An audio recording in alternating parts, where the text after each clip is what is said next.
फेरा नहीं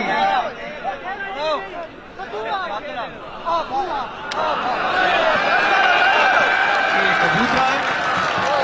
भाई जोरदार तालियां गेम आपके लिए गेम उठ गई गेम उठ गई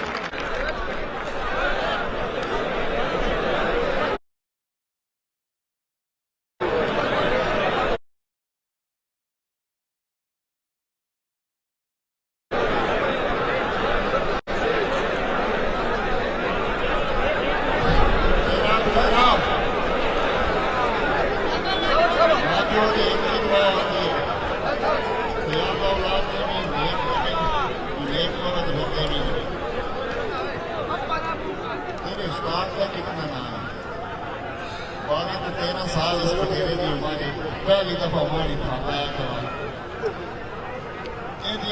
आदतों को पता करना आदत उस्ताद वालिया हलाल दस आदत ना सही हो इवें समझा के हराम ठीक हो गया कौटी खेल हैरत मार हमेशा कोई मां प्यो ने ना कर देते तो कौटी खेल के दिखा खाता जाए भाई जोरदार तालियां बजेगा तो जोरदार तालियां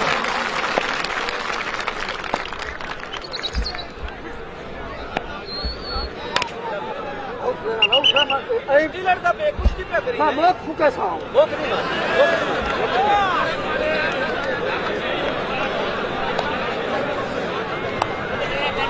तेरू मैं बहुत फूकली हटा तू बड़ा पले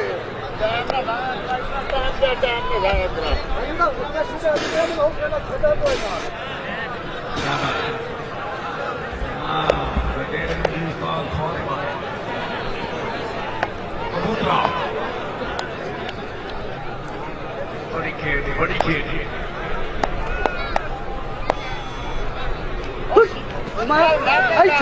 अच्छा समझ सीधा